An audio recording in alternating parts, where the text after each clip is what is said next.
Terima kasih pemirsa, Anda kembali menyaksikan Kominfo Newsroom. Pemirsa, Presiden Joko Widodo meresmikan operasionalisasi LRT Jakarta, Bogor, Depok, dan Bekasi di Stasiun Cawang pada hari ini. LRT Jabodebek ini merupakan salah satu upaya pemerintah dalam mengatasi kemacetan dan polusi udara di wilayah Jakarta dan sekitarnya.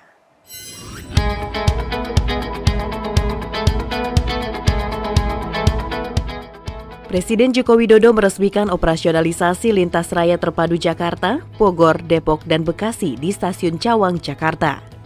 LRT Jabodebek memiliki lintasan sepanjang 41,2 km yang pembangunannya menghabiskan anggaran 32,6 triliun rupiah. Dalam sambutan saat peresmian, Presiden menyampaikan harapan agar keberadaan LRT dapat mengurangi kemacetan dan polusi udara.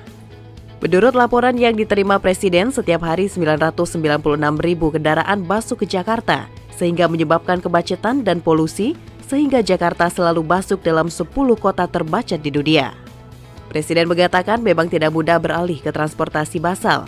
Sebagai contoh, kereta MRT yang setiap hari tampak penuh, namun sejatinya masih belum terisi seluruhnya. Oleh sebab itu, kenapa dibangun MRT, LRT, KRL, Transjakarta, BRT, kereta bandara, agar masyarakat kita semua beralih dari transportasi pribadi ke transportasi massal. Memang tidak mudah. Kita harapkan masyarakat berbondong-bondong beralih ke LRT, baik yang dari Cibubur dan sekitarnya maupun Bekasi dan sekitarnya, sehingga kemacetan di jalan bisa kita hindari dan juga polusi bisa kita kurangi. Dengan mengucap Bismillahirrahmanirrahim, pada pagi hari ini saya resmikan kereta api ringan LRT terintegrasi di wilayah Jakarta, Bogor, Depok, dan Bekasi. Terima kasih. Wassalamualaikum warahmatullahi wabarakatuh. Peresmian ditandai dengan tap kartu elektronik dan penandatanganan prasasti oleh Presiden Joko Widodo. Selama 1 bulan pertama, tarif kereta tanpa masinis yang dioperasikan dan diproduksi oleh PT Inka ditetapkan flat sebesar Rp5.000 untuk seluruh lintas pelayanan. Setelah masa tarif flat berakhir pada September 2023, pemerintah memberlakukan tarif dasar mulai Rp5.000 untuk 1 km pertama dan bertambah sebesar Rp700 per kilometer selanjutnya dengan maksimal Rp20.000 untuk jarak terjauh.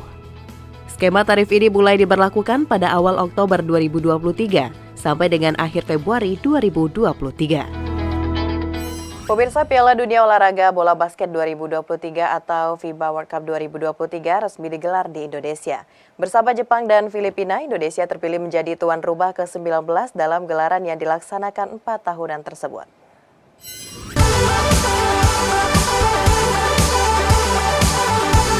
Digelar di Indonesia Arena pada tanggal 25 Agustus hingga 3 September 2023. FIBA World Cup Jakarta menggelar 20 pertandingan yang terdiri dari 6 pertandingan grup G yang diisi oleh negara Spanyol, Iran, Pantai Gading, dan Brazil. Lalu 6 laga grup H yang berisikan Kanada, Latvia, Lebanon, dan Perancis. Kemudian dilanjutkan dengan 4 pertandingan babak kedua grup L yang diisi oleh 2 tim terbaik dari grup G dan grup H. 2 tim terbaik dari grup L akan lolos ke perempat final yang berlangsung di Manila, Filipina. Sayangnya timnas Indonesia dipastikan tidak tampil dalam pagelaran tersebut karena terhenti di babak play-off FIBA Asia Cup 2022 usai kalah dari China 58-108 di Istora Gelora Bung Karno, Senayan pada 18 Juli 2022 lalu. Dalam sambutannya, Presiden berharap bahwa diadakannya FIBA World Cup 2023 di Jakarta ini demi memacu peningkatan kualitas para pemain basket di tanah air. Indonesia menjadi tuan rumah bersama kejuaraan basket paling bergengsi di dunia, yaitu Piala Dunia Basket FIBA Basketball World Cup 2023 di Indonesia Arena. Piala Dunia Basket ini diikuti 32 negara peserta dan ada 8 negara yang akan mengikuti babak penyisihan di Jakarta, yaitu Kanada, Perancis, Spanyol, Brasil, Latvia, Pantai Gading, Lebanon, dan Iran.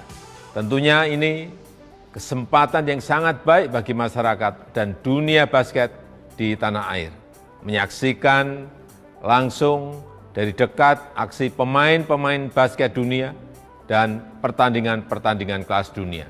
Ini akan memacu peningkatan kualitas tim nasional bola basket Indonesia ke depan. Untuk pembelian tiket pertandingan FIBA World Cup 2023 di Indonesia Arena, FIBA bekerja sama dengan Loket.com untuk pembelian tiket online. Namun para penikmat bola basket juga dapat membelinya secara offline di tiket box yang tersedia di lokasi. Selagi menunggu tim kesayangan bermain, para penonton bisa menikmati beberapa fasilitas yang disediakan di kawasan Indonesia Arena, seperti food stall, mini games, hingga toko-toko merchandise resmi FIBA yang telah tersedia.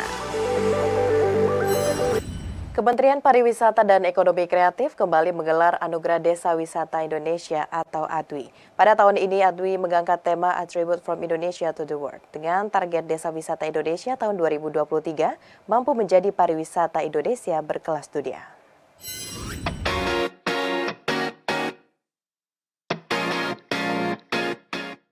Dihadiri oleh 75 perwakilan desa wisata se-Indonesia. Anugerah Desa Wisata Indonesia tahun 2023 memberikan sebanyak 14 penghargaan Museum Rekor Dunia Indonesia atau MURI kepada desa wisata di Indonesia. Adapun kategori yang dilombakan yakni kelembagaan desa wisata dan CHSE, digital dan konten kreatif, homestay dan toilet umum, daya tarik pengunjung dan souvenir, desa wisata maju, desa wisata berkembang dan desa wisata rintisan, desa wisata terfavorit dan desa wisata terbaik.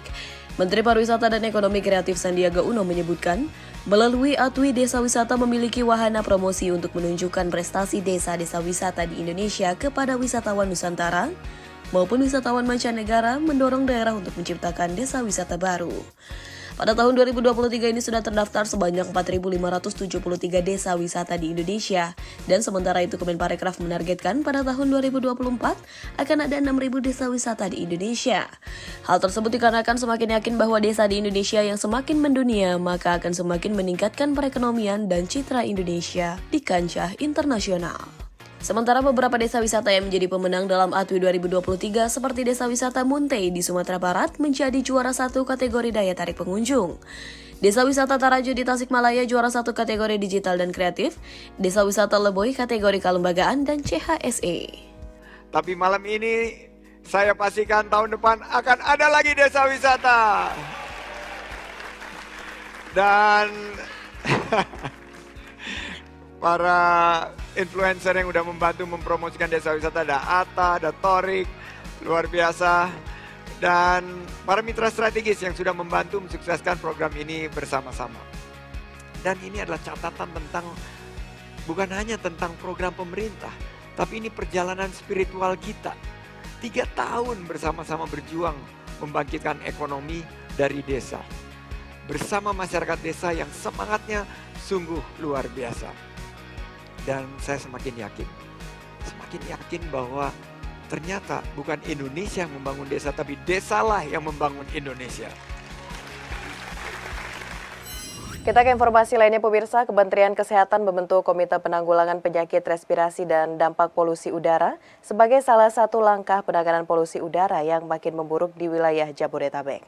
Selain itu, Kemenkes telah merilis edukasi protokol kesehatan 6M+1S agar masyarakat terhindar dari dampak polusi udara.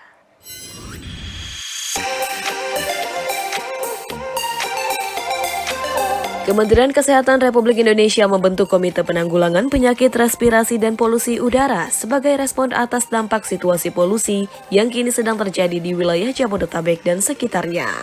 Dirjen Pencegahan dan Pengendalian Penyakit Kementerian Kesehatan, Maksi Rein Rondonuwu mengatakan, hasil surveillance penyakit yang timbul dari dampak polusi udara di Jabodetabek adalah peningkatan kasus infeksi saluran pernapasan akut mencapai rata-rata 200.000 kasus per bulan.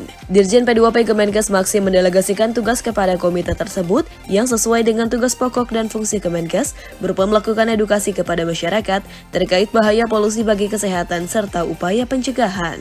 Tugas kami di Kementerian Kesehatan ya yang pertama adalah yang kita lakukan adalah melakukan edukasi kepada masyarakat. Nanti teknisnya Pak Prof Agus akan sampaikan edukasinya. Yang kedua tentu upaya pencegahan seperti apa juga sudah kita punya strategi. Kalau saya baca ini ada 6M 1S, nanti Prof. Agus akan sampaikan. Berikutnya berupa surveillance melalui kerjasama pemantauan partikulat sebagai partikel pembentuk polusi yang berukuran lebih kecil dari 2,5 mikron untuk diukur kadarnya di Jabodetabek. Kemenkes bersama dengan komite juga melakukan surveillance secara berkala setiap pekan untuk memonitor laju kasus ISPA dan pneumonia di puskesmas dan rumah sakit berikut dengan penerapan sistem kewaspadaan dini dan respons. Ketua Komite Penanggulangan Penyakit Respirasi dan Dampak Polusi Udara Agus Dwi Susanto menambahkan, Kementerian Kesehatan tengah menyiapkan sistem peringatan dini terkait polusi udara yang akan terhubung dengan aplikasi Satu Sehat. Sistem tersebut bisa mendeteksi kualitas udara yang tidak baik dan akan memberi peringatan ke pengguna ponsel. Peringatan tersebut akan disertai dengan imbauan apa saja yang sebaiknya dilakukan masyarakat jika polusi udara terjadi. Selain itu, Kemenkes juga mengeluarkan imbauan protokol kesehatan 6S plus 1S untuk masyarakat di tengah buruknya kualitas udara agar masyarakat terhindar dari dampak polusi udara. Jadi apa yang bisa dilakukan oleh masyarakat di dalam protokol kesehatan ini menghadapi polusi udara? Satu, memeriksa secara rutin kualitas udara, bisa melalui aplikasi atau web. Kenapa dilakukan? Karena kalau kita ingin beraktivitas keluar ruangan, keluar rumah, pastikan kualitas udara ini seperti apa. Kalau misalnya bagus, tidak perlu pakai masker. Tapi kalau misalnya kualitas udaranya tidak sehat, maka pakailah masker. Itu nanti masuk ke protokol yang kelima ya. Pemirsa, usai jeda pariwara, kami akan kembali dengan dialog mengenai LRT sesaat lagi.